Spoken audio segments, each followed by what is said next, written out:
Hello colleagues, welcome to today's tutorials by your tutor Sir Enoch. Today we will be treating on the topic morpheme. By the end of this lesson, students should be able to explain in details what a morpheme is, also be able to identify the various classifications of morphemes, and also be able to differentiate between inflectional and derivational morphemes, and lastly identify the number of morphemes in a sentence.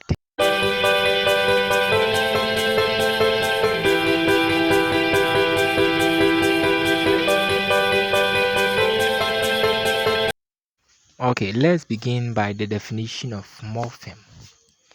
Morpheme can be defined as the smallest meaningful unit in a language.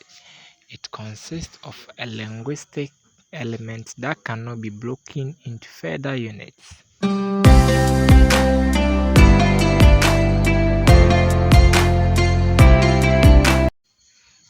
Examples of morphemes include the following.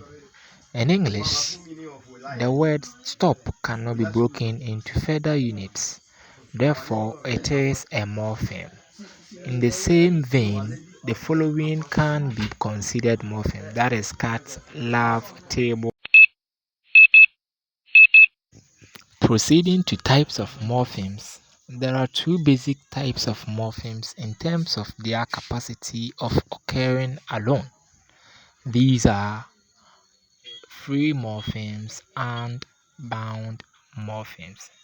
In our next lesson, we shall take it one by one and dive into it.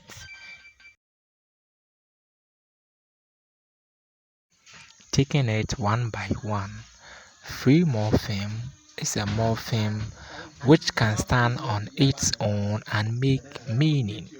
This means that this kind of morpheme makes sense on its own. Example: happy, man, pizza, run, etc.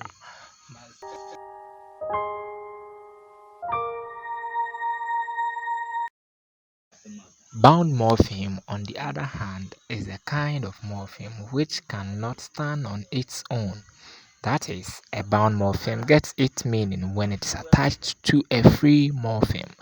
Example: ER does not make any meaning unless it is attached to a free morpheme like teach, to give you a teacher, which gives a complete thought.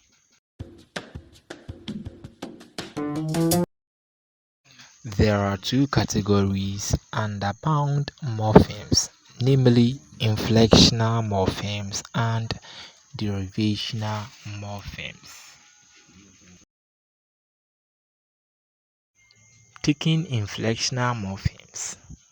Inflectional morphemes is attached to words to make the sentence or utterance conform to the rules of grammar.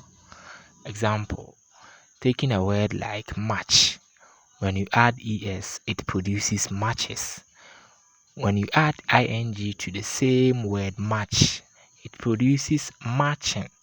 But in all these, they are the same verb.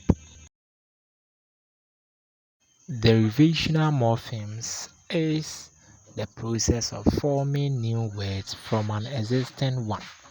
A derivational morpheme changes the meaning of a word or the word class or both. Example: expense, expensive, inexpensive.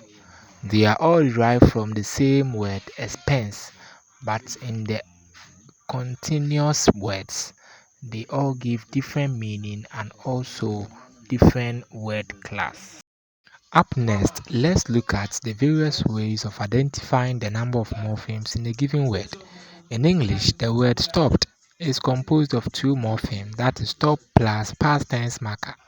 Similarly, we can say that went has two morphemes, that is go plus past tense marker, and also sing plus past tense marker. From the discussion above, we can confidently say that verbs in the simple past tense have two morphemes.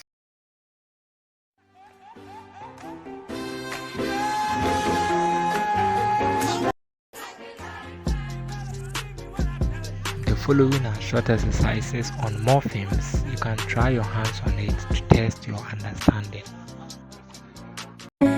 Could you find a way to let me down slowly? A little sympathy, I hope you can show me. If you wanna go, then I'll be so lonely. If you're leaving, baby